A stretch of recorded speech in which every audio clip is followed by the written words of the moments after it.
ये energy infrastructure को इसलिए इसका आधार बनाया गया क्योंकि रूस के एनर्जी इंफ्रास्ट्रक्चर पर यूक्रेन के ड्रोन हमला कर रहे थे। तो इनको लगा यहाँ करेंगे तो कम से कम हमारे ऊपर जो हमला हो रहा है उससे हम बच जाएंगे। और बाकी रूस बहुत ही टफ स्टांस लिए हुए है, बहुत ही बार्गेन में बहुत ही हार्ड बार्गेनिंग कर रहा है, सारे पत्ते नहीं खोल रहा है, क्योंकि उसको भी पता है कि अमेरिका हमसे हर हाल में दोस्ती करना चाहेगा, क्योंकि उसको चीन के साथ एक हमसे अलग करना है ताकि हम ज़्यादा करीब आ जाएं। हमारे साथ ऋषि गुप्ता हैं जो असिस्टेंट डायरेक्टर हैं एशिया सोसाइटी पॉलिटिकल इंस्टीट्यूट के। ऋषि, इसको आप कैसे देखते हैं? रूस क्या इतना आसानी से चीन का साथ छोड़ करके यूएस के साथ हाथ मिलाना चाहेगा ऐसे माहौल में? देखिए, सबसे पहले तो इस बात को समझने का प्रयास करना चाहिए कि यह केवल यहाँ पे 4 पक्ष हैं और एक पक्ष है यूक्रेन का, दूसरा पक्ष है रशिया का, तीसरा पक्ष है अमेरिका का और चौथा पक्ष है हमारे यूरोप का। ये चारों पक्ष बिल्कुल अलग हैं। पहले अगर बात होती है यूक्रेन की, यूक्रेन का कहना है कि भाई जो चीज़ें रशिया ने हम अपने कब्जे में लिए हैं उन्हें वापस करें। रशिया का कहना है कि जो चीज़ें हमारे पास आ गई हैं अब वो वापस नहीं जाएंगी। दूसरा, आपने जो भी प्रयास किए हुए हैं, आपने सैन्य बल बढ़ाया है, आपको सैन्य बल नया बनाने की जरूरत नहीं है, आप नए सैनिक नहीं भर्ती करेंगे। तीसरा पक्ष और बहुत सारी अमेरिका से उसको सिक्योरिटी गारंटीज चाहिए। तीसरा पक्ष है अमेरिका का। अमेरिका का कहना है कि जो यूक्रेन है वो अभी किसी भी तरह की बातचीत करने की हालत में नहीं है, और यही बात शायद व्हाइट हाउस में भी कुछ दिन पहले हमने देखा। और चौथा पक्ष जो है वो है यूरोप का। यूरोप किसी भी पर्सपेक्टिव पे पहुंचने से पहले सबसे पहले ये चाहता है कि क्या लोकतांत्रिक वैल्यूज पे, लोकतांत्रिक मुद्दों पे ये सारी डील्स हो रही या नहीं हो रही। तो ये 4 डिफरेंट पर्सपेक्टिव हैं। अब मामला ये है कि यहाँ पे जब दो लोगों के बीच में बात आती है, रशिया और यूक्रेन के बीच में, तो दोनों ही पीछे हट जाते हैं क्योंकि जहाँ पे जो स्टेक्स हैं वो बहुत ज्यादा हाई हैं। तो इस मामले में देखा जाए तो मुझे लगता है कि ये पहला एग्रीमेंट है। हमें लगता है कि इसको वेलकम करना चाहिए, जैसे हमारे को पैनलिस्ट ने बोला पहले। लेकिन इसके साथ में एक यह भी सोचने की बात है कि यह क्या ये लोग साथ में बैठकर बात कर पाएंगे? क्या जो व्हाइट हाउस में हुआ उस तरह की बात दोबारा रिपीट नहीं होगी? पहली बात तो ये। दूसरी बात जो आपने कही कि रशिया और चीन के बीच में, देखिए, हम पूरे के पूरे विश्व इतिहास को अगर ले लें तो ये समझना जरूरी होता है कि हर समय के एक संकट के हिसाब से नई इक्वेशंस पैदा होती हैं। तो जो रशिया और चीन की जो जरूरतें हैं वो एक दूसरे पे बहुत ज्यादा डिपेंडेबल है, बहुत ज्यादा एक तरीके से उनको सहयोग चाहिए। तो ऐसे में अगर ये माना जाए कि वो अलग हो जाएंगे या अमेरिका उनको अलग कर देगा, ये एक बहुत बहुत निचले स्तर की बात बहुत। कर रहे हैं। जी। हाँ, ये संभव भी नहीं है। मुझे लगता है कि यहाँ पे ठीक है, एक पॉस्चरिंग हम लोग कर सकते हैं कि थोड़ा सा यूएस की बात माने, यूएस की तरफ जाएं। मिताली निकोरे जी हमारे साथ हैं जो कि इकोनॉमिस्ट भी और ट्रेड एक्सपर्ट भी। मिताली, चूंकि हर ऐसे युद्ध के पीछे हम लोग देखते हैं सैन्य हमला होता है, युद्ध होता है, लेकिन इसका इकोनॉमिक पहलू बिल्कुल इसके जड़ में होता है, जो इसका मेन फोकस पॉइंट होता है, जो कई बार लोग सामने आकर के नहीं बोलते हैं। ये इकोनॉमिक इक्वेशन के हिसाब से देखें तो जो समझौते की तरफ पहला कदम इन्होंने बढ़ाया है, इसको आप कैसे देख रही हैं? तो पहले तो थैंक यू मुझे इंक्लूड करने के लिए। मुझे ये लगता है कि सबसे पहले अगर हम यूएस का इंटरेस्ट देखें, सबसे इंटरेस्टिंग इस टाइम पर यूएस का इंटरेस्ट है कि यूएसए क्यों चाहता है कि ये युद्ध अब स्टॉप हो जाए। क्योंकि इतने सालों से तो सीज फायर की तरफ इतना यूएस ने सपोर्ट नहीं किया। उसका रीजन ये है कि यूएस जो है अपना रशिया के साथ अब ओपनली ऑयल इंपोर्ट और एक्सपोर्ट का ट्रेड बढ़ाना चाहता है। मतलब ये एक पॉइंट बहुत ही क्लियर है, क्योंकि प्रेसिडेंट बाइडेन जो थे वो ऐसे प्रेसिडेंट थे कि ग्रीन एनर्जी को ज्यादा सपोर्ट करते थे। लेकिन प्रेसिडेंट ट्रम्प ऐसे प्रेसिडेंट हैं जो कहते हैं कि नहीं, ऑयल तो हमारी इकोनॉमी का लाइफ ब्लड है, हमारी इकोनॉमी ऑयल पे ही चलेगी। और वो ऑयल उनको डिफरेंट डिफरेंट कंट्रीज से लेना है, सिर्फ मिडिल ईस्ट पे अपनी डिपेंडेंस नहीं रखना चाहते हैं।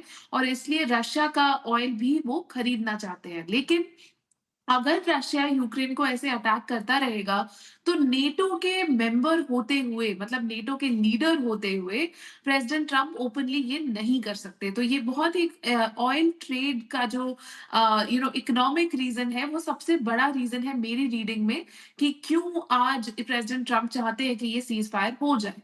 दूसरा रीजन यही है कि ऑफ कोर्स अगर हम देखें कि रशिया की इकोनॉमी पे सैंक्शंस का इम्पैक्ट उतना नहीं हुआ है। मतलब बहुत सालों से, 3 सालों से यूरोप ने और अमेरिका ने रशिया रशिया पे सबसे स्ट्रिक्ट इकोनॉमिक सैंक्शंस लगाए हुए हैं, लेकिन रशिया की इकोनॉमी आज भी 4 से 5% पर ग्रो कर रही है। और इसका रीजन ये है कि रशिया ने भी एक आत्मनिर्भरता की तरफ अपना रुख लिया है, और रशिया में बहुत सारी चीजें जो पहले इंपोर्ट हो रही थी अब वो खुद बना रहे हैं, स्पेशली डिफेंस इक्विपमेंट में।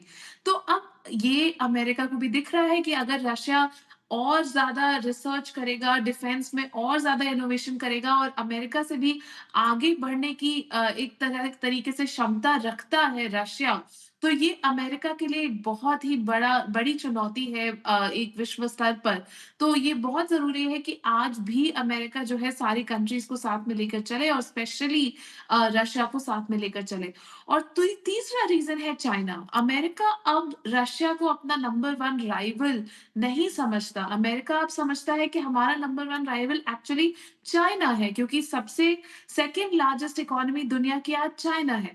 तो अब अगर अपना ट्रेड रशिया के साथ बढ़ाएं और ईस्ट यूरोप के साथ बढ़ाएं, तो अमेरिका भी एक बहुत बड़ा प्लेयर कंटिन्यू हो सकता है, और हो सकता है कि उनका ट्रेड इन रीजन्स में बढ़े।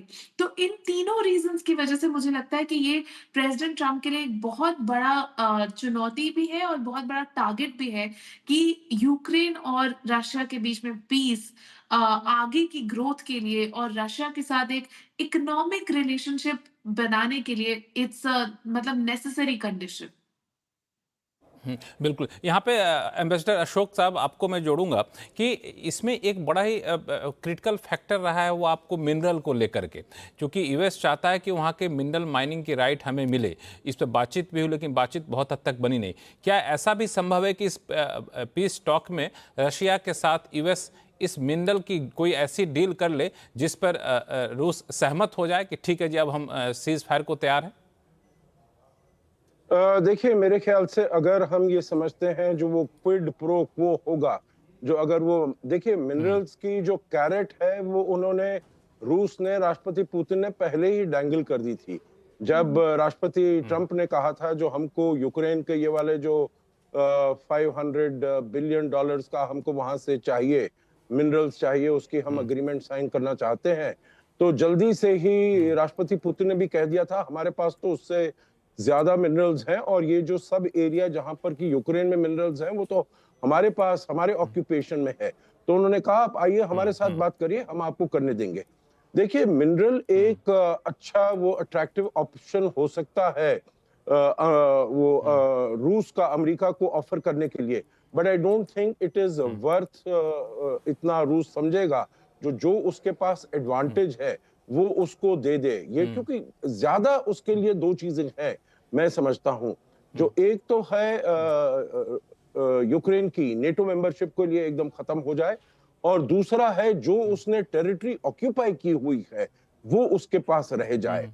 अगर आप मुझे इजाजत दे बस थोड़े क्षणों की, तो मैं जो पहले आपके डिस्कशन हुआ है उस पर मैं थोड़ी सी टिप्पणी करना चाहता हूं। सबसे पहले तो मैं आपको बहुत हार्दिक अभिनंदन करना चाहूंगा, आपका और आपके सभी पैनलिस्ट का। बहुत ही अच्छा बोले हैं, और मेरे विचार से ये जो स्तर है हमारी डिबेट का बहुत ही ऊंचा स्तर है। तो मैं सभी पैनलिस्ट को भी और आपको भी बहुत इसके बारे में हार्दिक अभिनंदन करना चाहूंगा। देखिए दो चीजें हैं, एक जो बात कही गई है जो रूस और चीन के बीच में अलगाव लाने की, उसके बीच में उन संबंधों के बीच में तल्खियत लाने की, मैं नहीं समझता जो ये होने वाला है। क्योंकि रूस और चीन अब तो वो कहते हैं नो लिमिट पार्टनरशिप, ये हमने सुना है 2022 में जो वो उधर गए थे, और वो समझते हैं जो राष्ट्रपति ट्रंप जो है वो बहुत ही मर्कूरियल है, बहुत ही अनप्रिडिक्टेबल है। तो उसके ऊपर अब पूरी दुनिया में राष्ट्रपति ट्रंप के ऊपर विश्वास नहीं है, उनकी विश्वसनीयता एकदम खत्म हो चुकी है। जैसे उन्होंने अपने पासे पलटे हैं, चाहे नेटो में चाहे ट्रांस अटलांटिक, तो रूस के तो वो मित्र वैसे नहीं रहा है अमेरिका। 4 साल बाद वो फिर वहां से वो चले जाएं तो वो फिर दूसरी कोई सरकार आती है, दूसरे राष्ट्रपति आते हैं, तो वो क्या करेंगे। दूसरी बात है, देखिए सभी ने ये कहा है जो चीन के साथ वो करना चाहते हैं, मैं चीन को वो आड़े हाथ लेना चाहते हैं इंडो पैसिफिक में, चीन उनका सबसे बड़ा एनिमी है। देखिए मैं समझता हूं चीन के साथ भी उन्होंने बहुत ही मिक्स्ड और कन्फ्लिक्टिंग सिग्नल्स भेजे हैं। क्योंकि आप टिकटॉक पर देख लीजिएगा, अपने पहले अवधि काल में उन्होंने कहा था जो टिकटॉक को हट जाना चाहिए यहां से, अभी उन्होंने कहा उसको आप 75 दिन दे रहे हैं, कुछ दे रहे हैं। राष्ट्रपति शी जिनपिंग से कहते हैं मैं बात करूंगा, उनको अपने इनॉग्रेशन में न्योता दे देते हैं। तो देखिए बहुत ही मिक्स सिग्नल्स जा रहे हैं वहां पर चीन में। और मैं समझता हूं जो अगर उनको एक अच्छी सी ट्रेड डील मिल जाती है, जैसे कि उनको पिछली बारी मिली थी, आपको याद होगा जनवरी 2020 में उन्होंने $200 बिलियन जो चीन अमेरिका से इंपोर्ट करेगा, आयात करेगा, वो उन्होंने एक बिजनेस डील मंगा ली। तो अगर ये बिजनेस डील उनको मिल जाती है तो फिर वो उसके ऊपर इतना ज्यादा मेरे विचार से दबाव नहीं डालेंगे। आखिर में ये थोड़ी सिनिकल सी चीज है। मैं समझता हूं जो राष्ट्र, और किसी ने अभी इसके बारे में कहा नहीं है, परंतु मैं समझता हूं सभी इतने वरिष्ठ वो हैं, समझदार लोग हैं, और मैं समझता हूं उन्होंने देखा होगा राष्ट्रपति बराक ओबामा को पहले साल में ही नोबेल पीस प्राइज मिल गया था कि बिना किसी काम किए हुए। अब वो उनकी नजर है जो मुझे जरूर नोबेल पीस प्राइज मिलना चाहिए, तो मैं अगर ये वाली संधि करवा देता हूं, इसमें मैं कुछ जो इनके आक्रमण हो रहे हैं उनको करा देता हूं, गाजा में थोड़ा सा कुछ हो जाता है, मुझे नोबेल पीस प्राइज मिल जाएगा। और मैं अपनी जो उनका अपने आप वो कहते हैं that I am the master of the art of the deal, वाली में अपनी रेपुटेशन को और बिल्कुल बर्निश आपने कर लूंगा। इस एंगल